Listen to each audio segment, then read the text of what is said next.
இந்த மாதிரி கேன்வாஸில் நம்மளுக்கு என்ன ஷேப் நெக் ஷேப் வேணுமோ அந்த நெக் ஷேப் வந்து நம்ம வரைஞ்சிட்டு நம்ம இந்த ப்ளவுஸ் பிட்டு லைனிங் கிடையாது, நம்ம ப்ளவுஸ் பிட்டில் இந்த கேன்வாஸ் வச்சுட்டு நம்ம அயன் பண்ணிடணும். இது நம்ம ஆரி எம்ப்ராய்டரி யூஸ் பண்ணுறது ஜரி த்ரெட்டு. இந்த ஜரி த்ரெட்டை டபுளாக எடுத்து நம்ம பாபினில் லோட் பண்ணிக்கலாம்.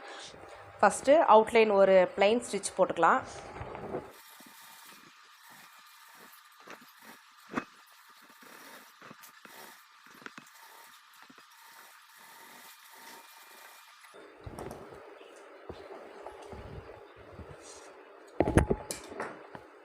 தெரியுதா உங்களுக்கு? அழகாக ஒரு அவுட்லைன் நம்மளுக்கு நெக் ஷேப் வந்துருச்சு. பக்கத்துலேயே வந்து இன்னொரு லைனும் சேர்த்து போட போகிறேன்.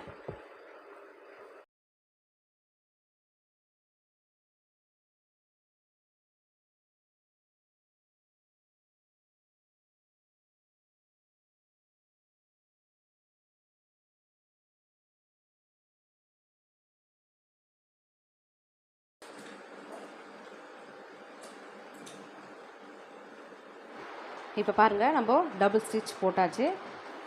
இங்கே இருக்கு இல்லையா அந்த டிசைன், இதே மாதிரி இங்கே சைடும் இந்த சைடும் இருந்தது. நான் வந்து 2 சைடு வந்து ரிமூவ் பண்ணிட்டேன். ஸோ ப்ளைனாக இருந்தால் மட்டும்தான் நம்ம என்ன டிசைன் நம்ம பிளான் பண்ணியிருக்கோமோ அந்த டிசைன் நம்ம வந்து கொஞ்சம் பர்ஃபெக்டாக எடுத்துகிட்டு வர முடியும். ஸோ அதனால் இந்த டிசைன்ஸ் எல்லாம் பார்த்திங்கன்னா இப்போ தேவையில்லை. அதனால் இது வந்து நம்ம ரிமூவ் பண்ணிட்டேன்.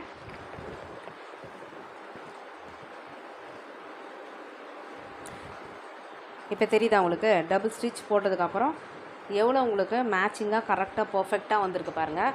இப்போ நெக்ஸ்ட் என்னென்னு பார்த்தீங்கன்னா, இதில் வந்து ஆல்ரெடி ப்ளவுஸ் பிட்லேயே இங்கே கொஞ்சம் அந்த டாட்ஸ் கொடுத்துருக்காங்க சொன்ன பார்த்தீங்களா, ஜரி ஒர்க் இதுலேயே இருக்குது. ஸோ இங்கே ஒன்று இருந்தது, இங்கே சென்டரில் ஒன்று இருந்தது, இங்கே சைடில் ஒன்று இருந்தது. ஸோ இது இருந்ததுனாக்கா நம்ம வந்து நம்மளா ஒரு டிசைன் நம்ம போடும் போது பார்த்திங்கன்னா அது வந்து மேட்சிங் ஆகாது, நல்லா இருக்காது. நம்ம ஃபுல்ஃபில்லாக நம்மளோட அந்த டிசைன் வந்து நம்மளுக்கு ஒரு லுக்கு கொடுக்காது.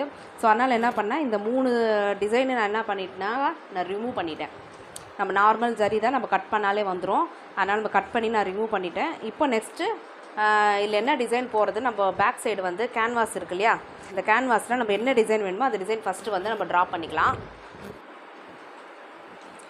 இந்த மாதிரி நம்மளுக்கு ஒரு சின்ன அட்டையில் என்ன பண்ணலான்னா நம்மளுக்கு என்ன டிசைன் வேணுமோ நான் போட்டுக்கலாம். இதில் வந்து ஆல்ரெடி நம்ம ஸ்லீவில் பார்த்தோம் இல்லையா, இந்த மாதிரி வளைவாக ஸ்காலப் டிசைன் இருக்குது. ஸோ அதே மாதிரி மேட்ச் பண்ணுற மாதிரி நான் நெக்கில் என்ன பண்ணேன், இந்த வந்து ஆஃப் செமி சர்க்கிள் நான் உங்களுக்கு இதில் வந்து மார்க் பண்ணியிருக்கேன்.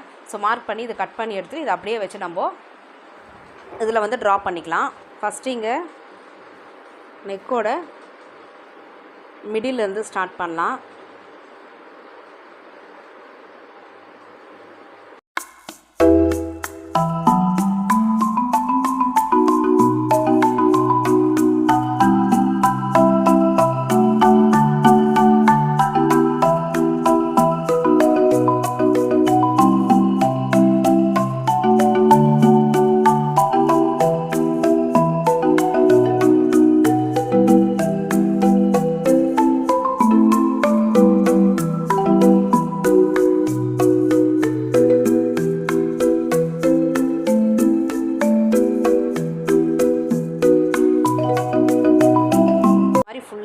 நம்மளுக்கு என்ன டிசைன் வேணுமோ அதை ஃபஸ்ட்டு வந்து ட்ரா பண்ணிக்கலாம். அதுக்கப்புறம் இது மேலேயே பார்த்தீங்கன்னா இதே இந்த கேன்வாஸ் மேலேயே வச்சுட்டு நம்ம வந்து நார்மலாக ஸ்டிச் பண்ணிகிட்டே வரலாம்.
பாருங்கள் எவ்வளோ அழகாக வந்துருச்சு பாருங்க.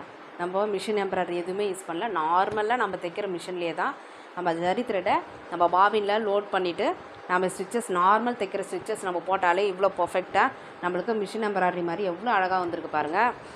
எல்லாராலையும் வந்து ஈஸியாக போட முடியும். கொஞ்சம் ப்ராக்டிஸ் மட்டும் இருந்தால் போதும். டிஃப்ரெண்ட் மாடல்ஸ் வந்து நம்மளே வந்து ரெடி பண்ணலாம். நம்ம இன்னொருத்தவங்களை பார்த்து தான் நம்ம அதை வச்சு தான் நம்ம தைக்கணும்னு கிடையாது. நம்மளே ஒரு டிசைன்ஸ் வந்து ரெடி பண்ணுறதுக்கு வந்து ஃபஸ்ட்டு நம்மளுக்கு ஃபுல் அண்ட் ஃபுல் இன்ட்ரெஸ்ட் வேணும். அது இருந்தாலே உங்களுக்கு எல்லாமே பாசிபிள் தான். இப்போ இது உள்ளவும் பார்த்தீங்கன்னா இந்த ஸ்கேலப் உள்ள கொஞ்சம் கேப் இருக்கு இல்லையா, இது உள்ள ஒரு சின்ன சின்ன டிசைன் போட்டு பார்க்கலாம்.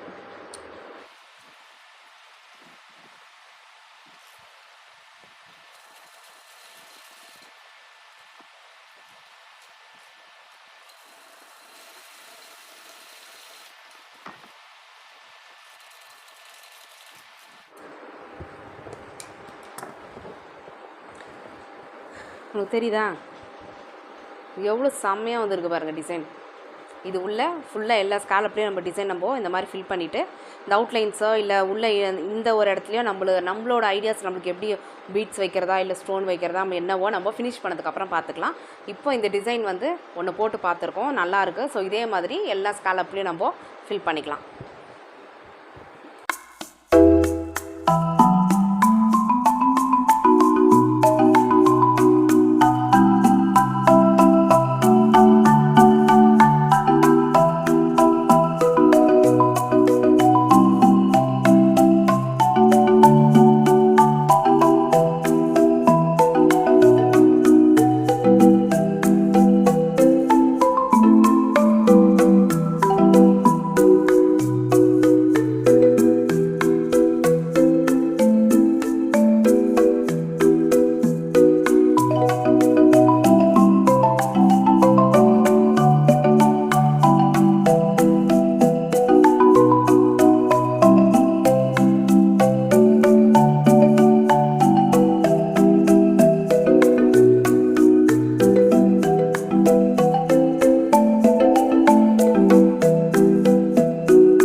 ஃபுல்லாக ஃபினிஷ் ஆனதுக்கப்புறம் எப்படி இருக்குன்னு பாருங்கள். நெக்ஸ்ட் வீடியோவில் நம்ம பார்க்கலாம்.